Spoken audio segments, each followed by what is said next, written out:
구약성경 1296페이지에 있겠습니다. 1296페이지 미가서 제6장 8절 한 절을 우리 다 같이 한 목소리로 합독을 하도록 하겠습니다. 사람아, 주께서 선한 것이 무엇임을 내게 보이셨나니 여호와께서 내게 구하시는 것은 오직 정의를 행하며 인자를 사랑하며 겸손하게 내 하나님과 함께 행하는 것이 아니냐. 아멘. 스캔에 관한 유명한 일화가 하나 있습니다. 어느 날 그의 한 제자가 스승인 어거스틴을 찾아와서 이렇게 물었습니다. 선생님, 우리 그리스도인들이 평생에 사모해야 할 만한 가장 중요한 덕목이 있다면 무엇입니까? 이 질문을 받던 어거스틴이 생각할 것도 없이 즉시 이렇게 대답을 했습니다. 그것은 겸손이지.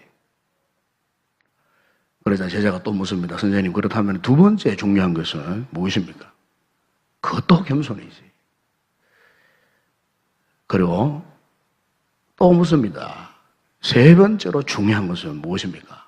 이렇게 묻자 어거스틴이 전보다 좀 더 깊이 생각하더니 대답을 했습니다. 세 번째도 겸손이니라. 여러분, 어거스틴이 이런 말을 했습니다. 우리 인간이 인생에서 제일 먼저 정복당해버린 것이 있다면 그것은 교만에 의해 정복당한 것이요. 그리고 우리 인생이 마지막으로 예수 안에서 정복해야 할 것이 있다면 그것도 교만이라 그렇게 이야기를 했습니다. 여러분, 우리가 이 성경을 보시면은 하나님이 가장 싫어하시는 것이 있어요. 즉 하나님이 가장 미워하시는 것이 있다 그 말이죠. 그것이 무엇인가? 우리가 잠언 6장 16절에 보게 되면 거기에 이런 말씀이 있습니다. 여호와께서 미워하시는 것 곧 그의 마음에 싫어하시는 것이 17가지이니. 하나님이 미워하시고 하나님이 싫어하시는 것 7가지가 있다는 거죠. 그 7가지가 뭐냐면은 그 뒤에 나오는 말씀 잠언 6장 17절에서 19절에 그게 보게 되면은 교만한 눈과 또 거짓된 혀와 그리고 무죄한 자의 피를 흘리는 손과 그리고 악한 계교를 꾀하는 마음과 빨리 악으로 달려가는 발 그리고 거짓을 말하는 망령된 정인 그리고 형제 사이를 이간하는 자 이렇게 7가지를 이야기합니다. 그런데 이 7가지를 하나님이 가장 싫어하시고 미워하시는 7가지를 말씀하신 중에 가장 우선적으로 가장 먼저 언급하는 것이 뭐냐면은 교만한 눈이라고 성경은 그렇게 말씀하고 있어요. 그러니까 7가지 가운데에서도 하나님이 더욱더 미워하시고 더욱더 싫어하시는 것이 바로 교만이라는 거예요. 자, 그렇다면 여러분 반대로 하나님이 가장 기뻐하시는 것은 무엇일까? 바로 오늘 본문 앞에 미가서 6장 6절에야 7절에 보게 되면은 거기 이런 말씀이 있어요. 내가 무엇을 가지고 여호와 앞에 나아가며 높으신 하나님 앞에 경배할까? 다시 말하면은 내가 지금 무엇을 가지고 나아가면 하나님이 기뻐하실까? 그러면서 미가서 이런 생각을 합니다. 내가 번제물로 1년 내 송아지를 가지고 나갈까? 그럼 하나님이 기뻐하실까? 아니면 내가 천천의 수양이나 만말의 강굴 같은 기름을 가지고 하나님 앞에 나가면 그분이 기뻐하실까? 아니면은 내 허물을 위하여 내 맏아들, 여러분 맏아들이 얼마나 중요하면 내 맏아들을 하나님 앞에 바칠까? 그러면 하나님이 기뻐하실까? 아니면은 내 영혼의 죄로 말미암아 내 몸의 열매, 내 몸뚱아리를 그냥 하나님 앞에 바치면 기뻐하실까? 이렇게 묻더니만 못 이어서요. 하나님이 가장 기뻐하시는 것 정답을 말씀하면서 바로 오늘 8절을 이렇게 말씀하고 있는 거예요. 사람아, 주께서 선한 것이 무엇임을 내게 보이신다니 여호와께서 내게 구하시는 것은 오직 정의를 행하며 인자를 사랑하며 그럼 마지막에 보세요. 겸손하게. 내 하나님과 함께 동행하는 것이 아니에요. 하나님이 좋아하시는 그 가운데 하나가요. 겸손하게. 주님과 동행하는 삶을 주님이 기뻐하신다는 거예요. 그래서 어거스틴은 이 겸손과 이 교만에 대해서 이렇게 말을 했어요. 겸손은 인간을 천사로 만들기도 하지만 그러나 교만은 천사를 마귀로 만들었다고 했어요. 실제 여러분, 사탄, 마귀는 본래 루시프라고 하는 하나님의 거룩한 보좌에서 찬양을 총책임지던 그런 천사였어요. 이 천사가 교만해져 버린 거예요. 하나님의 거룩한 보좌를 탐내다가 스스로 교만하다가 하나님의 거룩한 보좌의 천사가 졸지에 사탄이 되어버린 거예요. 마귀가 되어버린 거예요. 우리 국어사전에 보니까 이 겸손이라는 말을 이렇게 정의를 해서요. 남을 존중하고 자기를 내세우지 않는 태도가 있음. 이것이 겸손이라고 그렇게 정의를 했어요. 저는 이제 이 사전적 이 의미만을 이렇게 생각해 보니까 굉장히 좀 미흡한 그런 정의예요. 자신을 내세우지 않고 뭔가를 못한다고 사양하는 경향의 미덕을 이제 세상 학자들은 그것을 겸손이라 그렇게 이야기한다 그 말이죠. 실제로 여러분 그렇잖아요. 우리가 이제 인간관계에서도 이런 분들이 있잖아요. 저는 못해요. 저는 너무 부족해가지고 막 이러면서 어떤 면에서 굉장히 내숭을 떨고 나는 정말 못한다고. 물론 그런 분들 가운데는 진실로 자기의 심정을 짜게 말하는 분도 있지만은 어떤 분들은 오히려 자기 마음은 안 그래요. 내가 다 할 수 있지. 나 같으면 뭐 다 잘할 수 있어. 내심으로는 정말로 그렇게 생각하지만 겉으로는 아이고 제가 부족해가지고 제가 못해서 아이고 이러면서 서로 이렇게.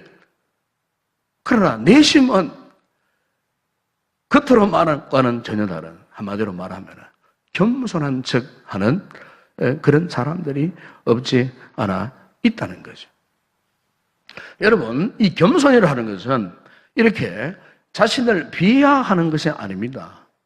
또 겸손이라는 것은 자신감의 결여를 뜻하는 것도 아니고, 겸손이라는 것은 자신의 어떤 유약함, 성격, 아니면 우울한 어떤 기질, 뭐 이런 걸 나타내는 것이 아니에요. 아니면 또 겸손을 굴종적으로 그냥 행동하거나 뭐 궁상 뜨는 이런 모습도 아니에요. 19세기 아프리카의 성자로 불리셨던 앤드류 머레이라고 하는 분이 쓴 책 가운데 겸손이라는 책이 있어요. 그 책에 보면은 그가 겸손에 대해서 이런 이야기를 한 적이 있어요.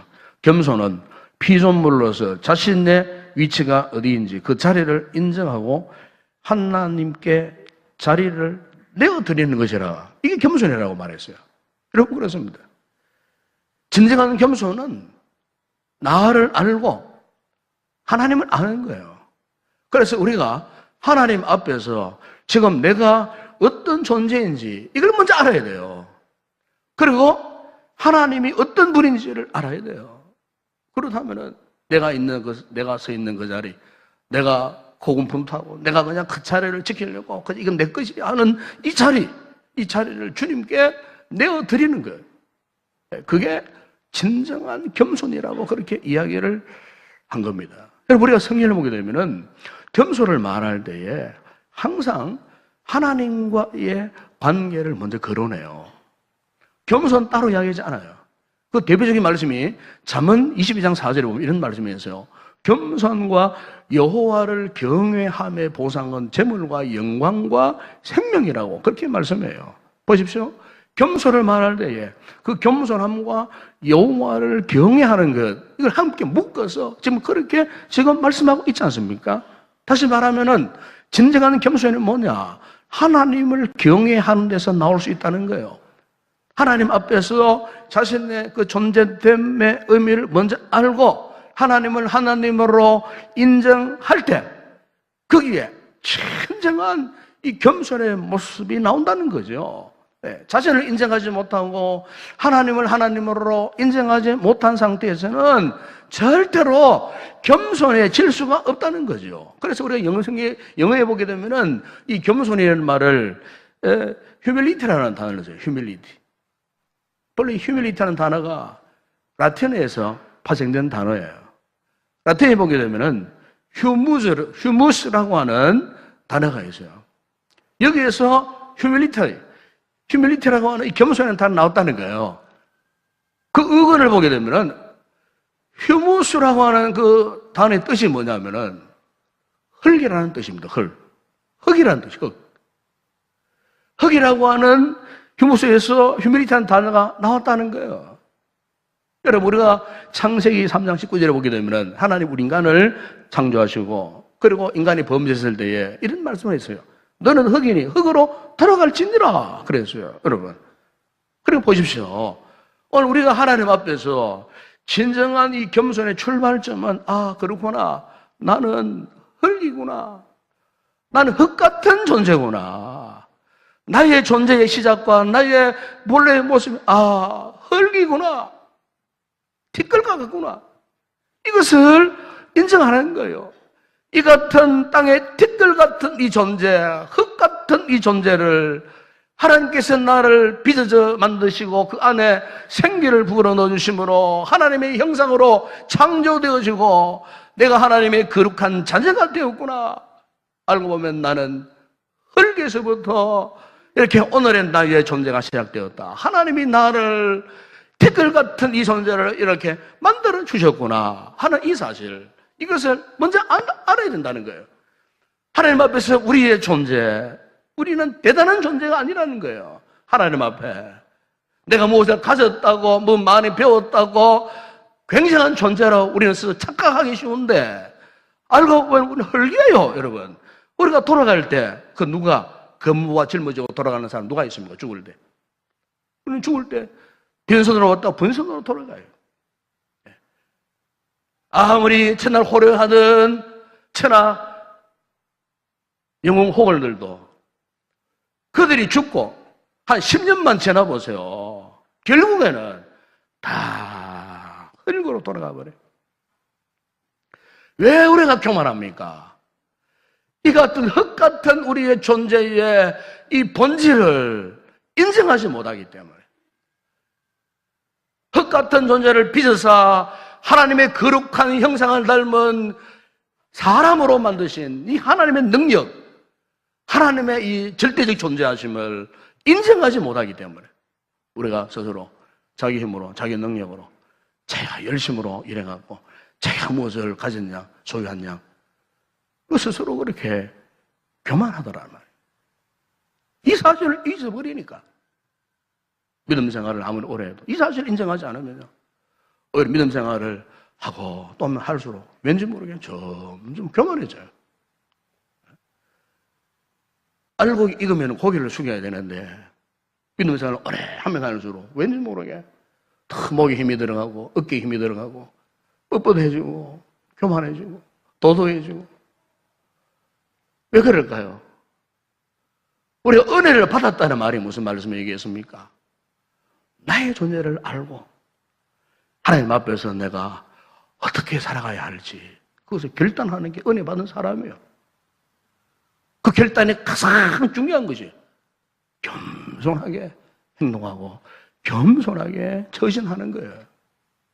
이게 은혜 받은 증거예요. 이사야 10장 15절에 이런 말씀이 있어요. 도끼가 어찌 찍은 자에게 스스로 자랑하겠으며 톱이 어찌 켜는 자에게 스스로 큰 채 하겠느냐.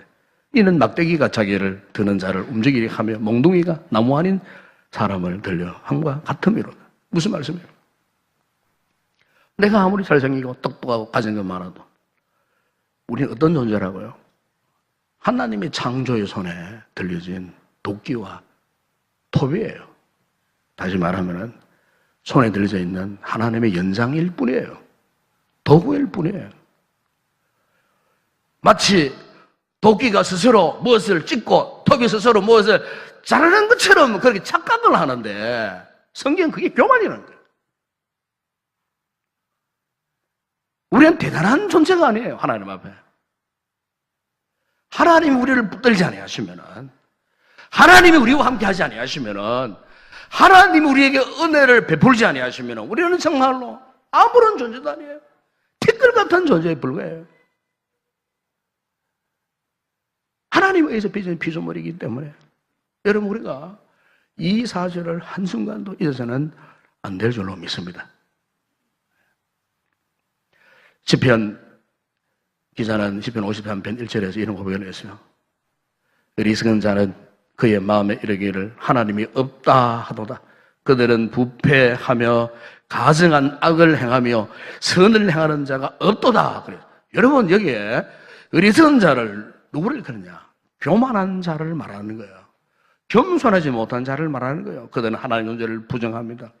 자신의 참모습, 자신이 어떤 존재일도 모르고 아나무인격식으로 설치는 자들을 말하는 거예요. 하나님 앞에서. 교만함으로 큰 착각에 빠진 자들을 말하는 거예요. 여러분, 이런 자들은요, 결단코 하나님의 은혜, 하나님의 축복하심, 하나님의 임재를 경험할 수 없어요. 여러분, 프랑스 위대한 영웅이었던 나폴레옹 잘 알지 않습니까? 나폴레옹이 온 천하를 향하여 내 사전에는 불가능한 게 없다 그랬어요. 참 프랑스뿐만 아니고 유럽에서 최고로 가는 제1의 군주가 되었어요. 심지어 저 러시아 대륙까지도 탐을 내고 원정을 떠났을 정도로 그 유럽 땅의 최고의 영웅이었어요. 네?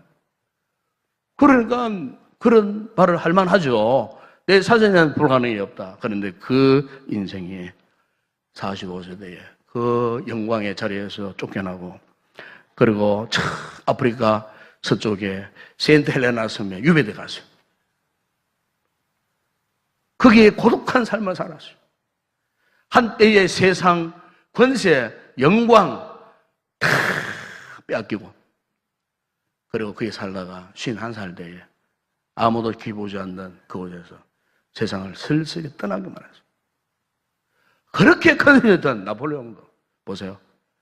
자신의 존재를 몰랐기 때문에 교만하고 살기 등등했던 삶을 살았다. 그 인생 마지막 종말이 그렇게 될 수밖에 없었다는 거예요.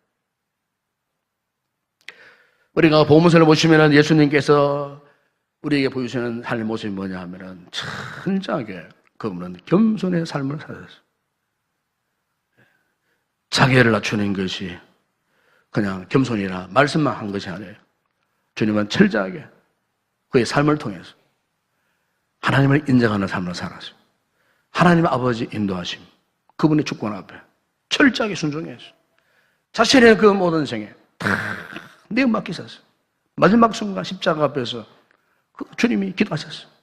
아버지, 나의 원대로 마옵시고 아버지의 원대로 하옵소서.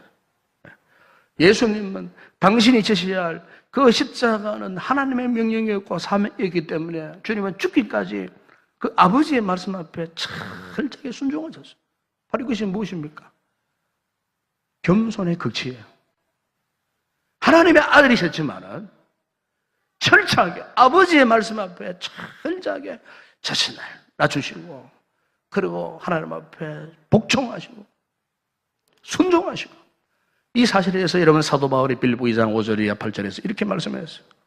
너희 안에 이 마음을 품으라고 그리스도 예수의 마음이니 그는 근본 하나님의 본체시나 하나님과 동등됨을 취할 것으로 여기지 아니하시고 오히려 자기를 비워 종의 형체를 가지사 사람들 같이 되셨고 사람의 모양으로 나타나서 자기를 낮추시고 그리고 죽기까지 복종하셨어요. 곧 십자가에 죽으셨다고 그렇게 말씀합니다. 주님은 철저하게 순종하셨어요. 하나님 아버지 인도하심에 전적으로 의지했어요. 예수님은 이 제자들에게요, 자신의 이와 같은 하나님 아버지와의 관계에 대해서 누누이 제자들의 이런 말씀을 했어요. 요한복음 5장 19절에 보게 되면 이런 말씀을 했습니다. 아들이 아버지께 하신 일을 보지 않고는 아무것도 스스로 할 수 없나니 아버지께서 행하시는 그것을 아들도 그와 같이 행하느니라. 그랬어요. 요한복음 6장 38절에 보시면은 내가 하늘에서 내려온 것은 내 뜻을 행하려 함이 아니요 나를 보내신 이의 뜻을 행하려 함이라. 요한복음 8장 28절에 보시면은 내가 스스로 아무것도 하지 아니하고 오직 아버지께서 가르치신 대로 이런 것을 말하는 줄 알리라. 요한복음 8장 50절에 보면은 나는 내 영광을 구하지 아니하나 구하고 판단하신 이는 이제가 계신다 그래요. 하나님께서 하신다 그 말. 여러분 여기서 우리가 예수님께서 이렇게 하나님을 인정하고 얼마나 그분이 겸손하게 순종하셨는가를 우리가 볼 수가 있어요. 여러분 오늘 우리의 신앙생활에서 가장 기초적인 순복함 그것은요 겸손입니다. 겸손. 우리 성도들 겸손해야 됩니다.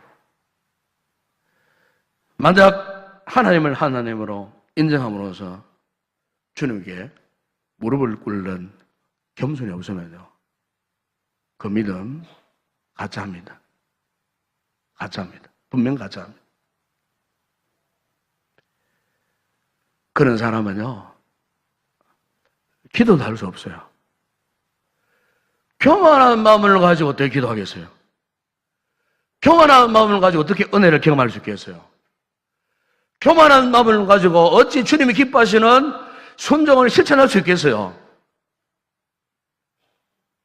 우리 믿음의 신앙생활의 그 기초가 기본이 겸손인데 겸손을 모르는 사람이 어떻게 하나님의 그 축복의 세계에 들어갈 수 있겠어요? 잠언 3장 4절에서 말씀했습니다. 진실로 그는 거만한 자를 비웃으시며 겸손한 자에게 은혜를 베푸신다고 했습니다. 여러분 야고보 4장절에 보면은 그러나 더욱 큰 은혜를 주시나니 그러므로 일렀을 때 하나님이 교만한 자를 물리치시고 겸손한 자에게 은혜를 주신다고 그렇게 말씀합니다. 잠언 18장 12절에 사람의 마음의 교만은 멸망의 선봉이요 겸손은 존귀의 길잡이니라 그랬어요.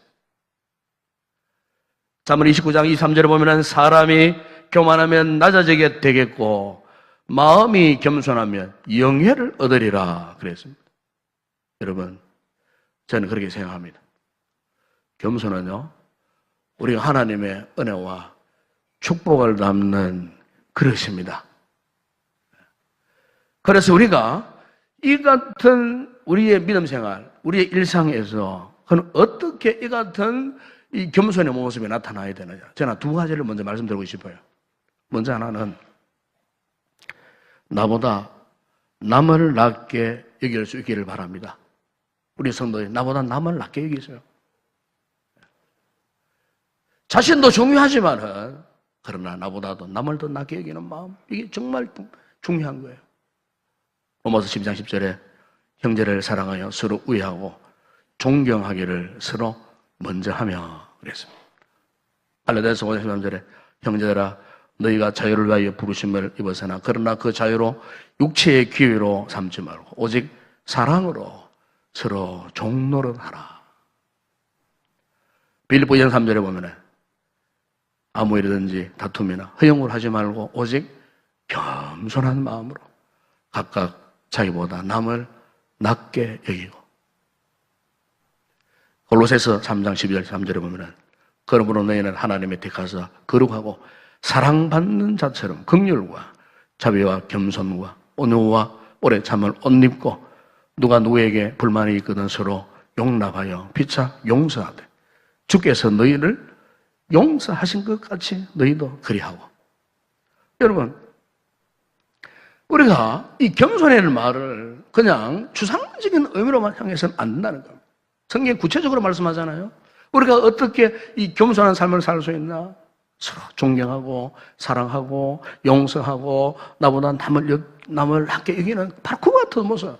바로 그 모습을 성경은 겸손한 자의 살 모습이라고 그렇게 우리에게 지금 말씀하고 있는 거예요. 그러니까 또 하나 우리가 겸손하기 위해서는 무엇보다 하나님 앞에서 자신은 아무것도 아님을 인정하는 그런 믿음의 삶을 살아야 됩니다. 여러분 우리가 하나님 앞에 각양 은사를 받습니다. 또 교회에 직분을 받습니다. 이 직분을 받을 때 우리가 하나님 앞에 어떤 자세로 이 직분을 받냐는 것은 너무나 중요한 거예요. 이번 토요일 날 우리 교회가 임직 예배를 드리고 이렇게 21명의 우리 교회에 또 귀한 직분자들을 세우잖아요. 이 직분을 받았을 때에 우리 성도들이 하나님 앞에서 참 어떤 모습으로 앞으로 내가 이 직분을 받고 살아가야 할 것인가. 가장 중요한 것은 겸손이요, 겸손. 겸손이요. 저는 목회하면서 좀 아이러니한 모습을 볼 수 있어요. 이상하게 직분을 받기 이전까지는 정말로 교회를 위해 충성하고 섬기고 막 순수한 마음으로 잘 하다가 인정받았어요. 직분을 받았어요. 그런데 문제는 뭐냐? 그 다음 날부터 자신도 모르게 몸에 힘이 들어가는 것 같아요. 자신도 모르면 어깨에 힘이 들어가는 것 같아요. 내가 이제 뭐가 되었으니까. 목사가 되었어요. 장로가 되었어요. 집사가 되었어요. 권사가 되었어요. 그런데 그 다음부터요. 직분을 받은 그 다음 날부터 멀리 바라볼 거 없어요. 그 다음 날부터 내가 과연 직분을 받기 이전 어제처럼 내가 그렇게 참 하나님 앞에 겸손한 자세로 겸손한 태도로 내가 일평생도록 내 숨이 다하는 그 순간까지 하나님 앞에 겸손함으로 섬기고 사랑하고 존경하고 이렇게 내가 할 수 있는 참 우리가요 직분 받은 그 다음 날부터 이게 정말 중요한 거예요. 하나님 앞에 정말 우리가 얼마나 이 겸손한가. 여러분 저는 그렇게 생각합니다. 겸손은 다른 게 아니에요. 하나님 앞에 자신의 존재를 알고 하나님 앞에 꿇어 엎드려서 감사하고 사랑하고 충성하고 섬기는 거예요. 이 하나님 앞에 겸손하는 거예요. 여러분 우리가 이 숲속을 지나가 또 한 번씩 이런 게 있잖아요. 요즘 뭐 이 벌초할 그런 시즌이잖아요. 벌초를 하다가 예를 들어서 벌집을 건드려요.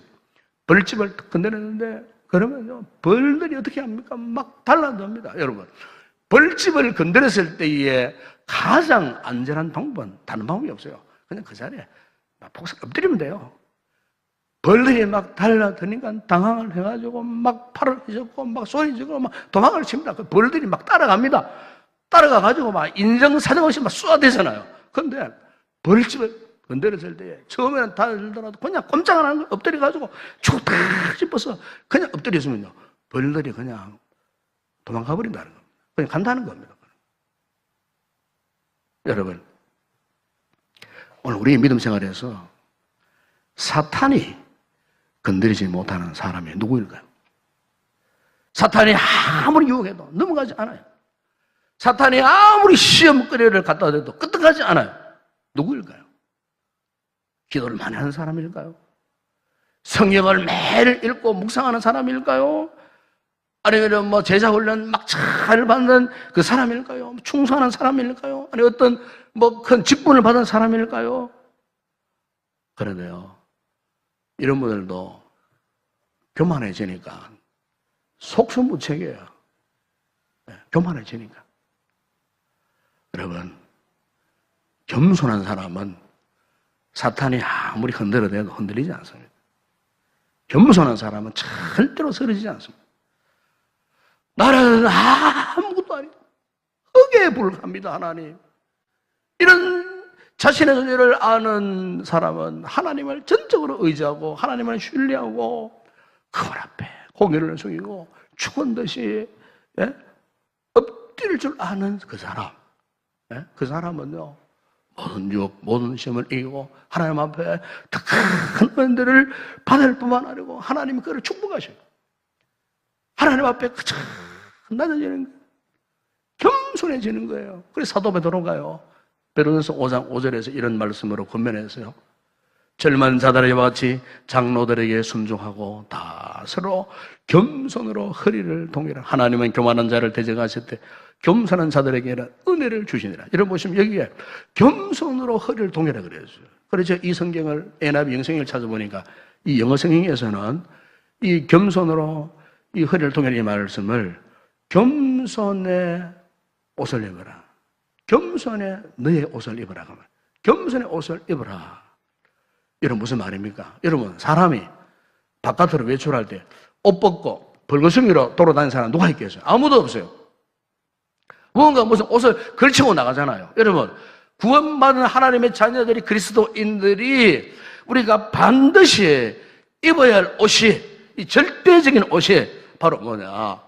겸손의 옷이라는 거죠. 겸손의 옷을 입고 나가라는 거예요. 겸손의 옷을 입고 한동안의 삶을 살고, 겸손의 옷을 입고 직장 생활하고, 겸손의 옷을 입고 사업도 하고, 겸손의 옷을 입고 아이도 키우고, 겸손의 옷을 입고 가족 간에 교제도 하고, 겸손의 옷을 입고 이 교회를 섬기고, 이 겸손의 옷을 걸치고 교회 어떤 직분이든지 감당하고, 하나님 앞에 이 겸손의 옷을 벗지 말라. 이런 의미에서 이 사도 베드로가 우리에게 그렇게 권면을 한 것입니다. 사랑하는 여러분, 오늘 여러분들은 지금 어떤 옷을 입고 계십니까? 바라기는 우리 모두 겸손의 옷을 입는 성도들이 되시기를 바랍니다. 겸손합시다. 하나님 앞에 여러분, 기고만장하지 마세요. 하나님 앞에 독선적인 태도 보이지 마세요. 우리는 아무것도 아닙니다. 우리는 흙입니다. 하나님 앞에.